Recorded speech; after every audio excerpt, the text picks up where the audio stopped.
नमस्कार विद्यार्थियों, मैं बी.एल. बैरवा। आज आपको अर्थालंकार के बारे में बताया जाएगा, जिसमें पहला उपमा। जब किसी वस्तु या व्यक्ति के गुण, स्वभाव और शोभा को व्यक्त करने के लिए उसी के समान गुण वाली वस्तु या व्यक्ति से तुलना या समानता की जाए, वहाँ पर उपमा अलंकार होता है। जैसे चांद सा सुंदर मुख।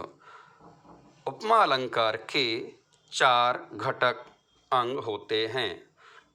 पहला, उपमेय, जिसकी उपमा दी जाए अर्थात जिसका वर्णन होता है, जैसे मुख। दूसरा, उपमान, वह प्रसिद्ध वस्तु या प्राणी जिससे उपमेय की समानता प्रकट की जाए, जैसे चांद। तीसरा, साधारण धर्म, उपमेय उपमान में विद्यमान समान गुण, जैसे सुंदर।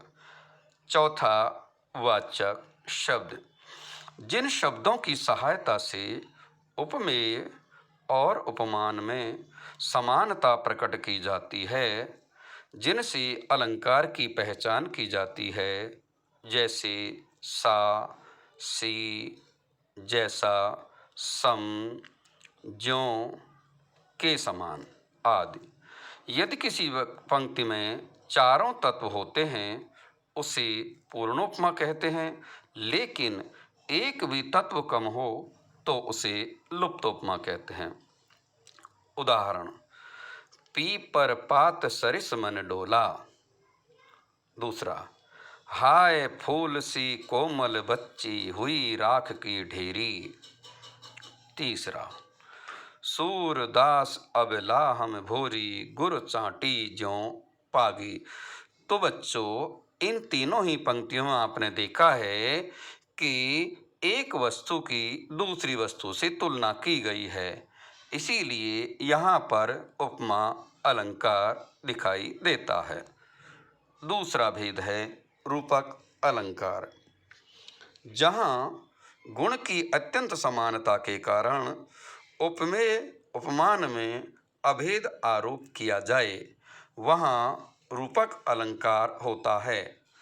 इसमें दोनों साथ साथ विद्यमान होते हैं, जैसे चरण कमल बंदो हरिराई। मैया मैं तो चंद्र खिलौना ले हूँ। तीसरा, आए महंत बसंत। पहली पंक्ति में चरण पर कमल का आरोप किया गया है। दूसरी पंक्ति में चंद्रमा पर खिलौना। यहाँ चंद्रमा उपमेय तथा खिलौना उपमान है। तीसरे में बसंत को महंत मान लिया गया है। इस प्रकार यहाँ चरण का कमल के साथ, चंद्रमा का खिलौने के साथ और महंत का बसंत के साथ आरोपण किया गया है। तो यह रूपक अलंकार हुआ। अब चलते हैं हम तीसरे भेद पर।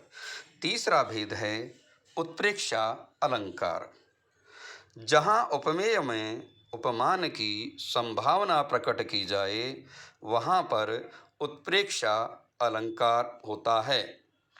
वाचक, मानो, मनो, मनु, मनहु, जानो, जनु आदि।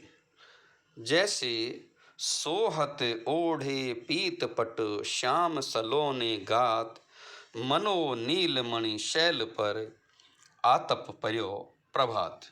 इन पंक्तियों में श्री राम के शरीर के सौंदर्य की तुलना करते हुए नीलमणि चट्टान पर सुबह की रोशनी से उत्पन्न सुंदरता के रूप में संभावना प्रकट की गई है। तो जहाँ पर संभावना प्रकट की जाए, वहाँ पर उत्प्रेक्षा अलंकार होता है। हाँ तो बच्चों, आज हमने अर्थालंकार के 3 भेद, उपमा, रूपक, उत्प्रेक्षा के बारे में जाना है। कल फिर नए अलंकारों के साथ आपके सामने प्रकट होंगे। धन्यवाद।